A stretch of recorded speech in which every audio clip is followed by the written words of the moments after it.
दोस्तों ये कहानी है एक गरीब बदनसीब बाप और अपने बेटे की जो लकड़ियाँ बेचकर अपना गुजारा करते थे।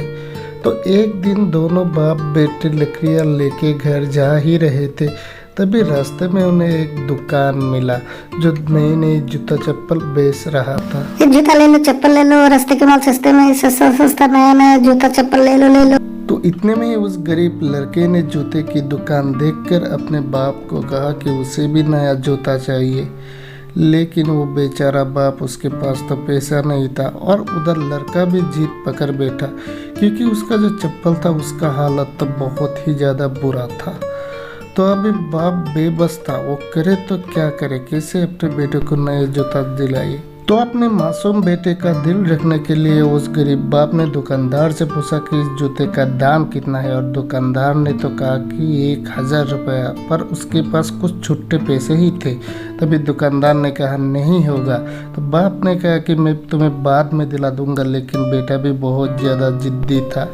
तो बेटा ने भी अपने नए जूते का जो जीत था वो पकड़ ली और गुस्सा होकर अपने बाप को अकेला छोड़कर वो कहीं चले गई।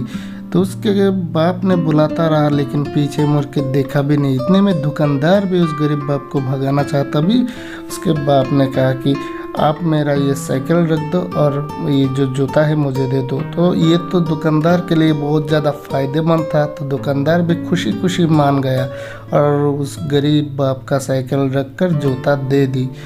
तो गरीब बाप ने जाके देखा अपने बेटा कहीं बैठकर रो रहा था अपने लाचार अपने बेबसी पर। तभी उस बाप ने उसके सामने जाके जो नया जूता है वो रख दी। तो पहले तो बेटा जो है बहुत ज़्यादा खुश हो गया नया जूता देखकर। जब वो जूता पहनने लगा तभी उसके ज़हन में वो बात आई कि अरे हमारा साइकिल का क्या हुआ। तो उसने बाप ने कहा उसकी तुम चिंता मत करो।